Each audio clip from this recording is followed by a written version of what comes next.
আবার চোখ রাখবো উচ্চ মাধ্যমিকের যে ফলাফল প্রকাশ হয়েছে আজ সেই সংক্রান্ত খবরে। শহরের কৃতীদের মধ্যে জায়গা করে নিয়েছে স্কটিশ চার্চের ঋদ্ধ ঘোষ।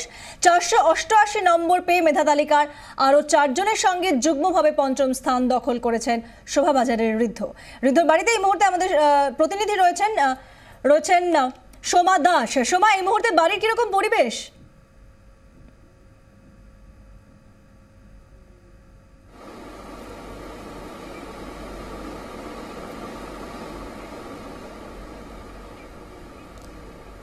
হ্যাঁ পূজা, দেখো ঋদ্ধর বাড়িতে কিন্তু এখন একটা খুশির আমেজ। কিছুক্ষণ আগে আমি নিজেই এখানে মিষ্টি খেয়েছি, কারণ ঋদ্ধর মা জোর করে মিষ্টি খাইয়ে দিয়েছে ছেলের এত ভালো রেজাল্টের জন্য। এবং দেখো ঋদ্ধর মুখ দেখে, হাসি দেখে নিশ্চয়ই বুঝতে পারছো ঋদ্ধ কতটা খুশি। আর ঋদ্ধ, যখন প্রথম শুনতে পারলে যে তুমি পঞ্চম হয়েছো, কতটা তোমার ভালো লেগেছে এবং তোমার কি এক্সপ্রেশন বলো? ভীষণই ভালো লেগেছিল, প্রথমে বিশ্বাস করতে পারিনি। তারপর ফোনগুলো যখন একে একে আসতে শুরু করলো তখন বুঝতে পারলাম ঠিক কি হয়েছে। খুবই ভালো লেগেছে। কত নাম্বার পেয়েছো তুমি, আর কোন সাবজেক্ট তোমার পড়তে সবচেয়ে ভালো লাগতো? আমি 488 পেয়েছি, আর সাবজেক্টগুলোর মধ্যে আমার কেমিস্ট্রি আর স্ট্যাটিস্টিক্স সবচেয়ে প্রিয় ছিল। হ্যাঁ, এরপরে তুমি কি পড়াশোনা করবে? উচ্চ শিক্ষার কোন দিকে যেতে চাইছো? জেই মেন পরীক্ষা দিয়েছি, সামনে আইআইটি পরীক্ষা দেব। আর যদি ইঞ্জিনিয়ারিং এ কোনো ভালো কলেজে ভালো ব্রাঞ্চ পেয়ে যাই তাহলে ইঞ্জিনিয়ারিং পড়ার ইচ্ছা আছে, আর না হলে জেনারেল লাইনে পড়বো। হ্যাঁ, দিনে কতক্ষণ পড়াশোনা করতে? কতগুলো টিচার ছিল তোমার? সেরকম টাইম বাউন্ড পড়াশোনা কিছু করিনি, যখন পেরেছি, যখন ভালো লেগেছে তখন পড়েছি। যেটুকু সময় পড়েছি ভালোভাবে পড়েছি। আর প্রত্যেক বিষয়ে একজন বা দুজন করে গৃহশিক্ষক ছিলেন। হ্যাঁ, এবার আবার যারা উচ্চ মাধ্যমিক দেবে, অর্থাৎ এর পরের বার, তাদের জন্য তোমার কি সাজেশন থাকবে? কিভাবে পড়তে হবে? কারণ তুমি বলছো যে বেশিক্ষণ পড়ার দরকার নেই, তুমি নিজেও খুব কম সময় পড়াশোনা করেছো। কিভাবে তারা প্রস্তুতি নেবে? যে যেটুকু, মানে সবার তো পড়ার সময় একরকম হয় না, যে যেটুকু সময় পড়ছে সেইটুকু সময় পুরোপুরি প্রপার ইউটিলাইজ করতে পারলে তাহলেই ভালো রেজাল্ট সম্ভব। পড়াশোনা তো আছেই, পড়াশোনা করেছো ভালো করে, আজকে ভালো রেজাল্ট করেছো। এর পাশাপাশি হবি কি তোমার? তুমি গান শুনতে ভালোবাসো, না খেলা দেখতে, না কি তোমার হবি? আমার খেলা দেখা সবচেয়ে বড় হবি। যখনই পড়াশোনার বাইরে সময় পেয়েছি খেলা দেখেই অনেকটা সময় কাটিয়েছি। কোন খেলা? ফুটবল না ক্রিকেট না অন্য কিছু? ফুটবল, ক্রিকেট, টেনিস তিনটেই আমার সমান প্রিয়। কোন ক্রিকেটারকে বেশি পছন্দ বা কোন ফুটবল প্লেয়ারকে বেশি পছন্দ? ক্রিকেটার হিসেবে রাহুল দ্রাবিড়কে সবচেয়ে বেশি পছন্দ, আর টেনিস প্লেয়ারের মধ্যে রজার ফেডারারকে সবচেয়ে ভালো লাগে। হ্যাঁ, আজকে এত শুভ দিনে তুমি ভালো রেজাল্ট করেছো, তা খাওয়া দাওয়ার ব্যাপার তো একটা থাকবে নিশ্চয়ই। তুমি কি খেতে ভালোবাসো এবং মাকে আজকে কি করতে বলেছো? আমি সবকিছুই খেতে ভালোবাসি, সেরকম আলাদা কিছু স্পেশাল মেনু কিছু নেই।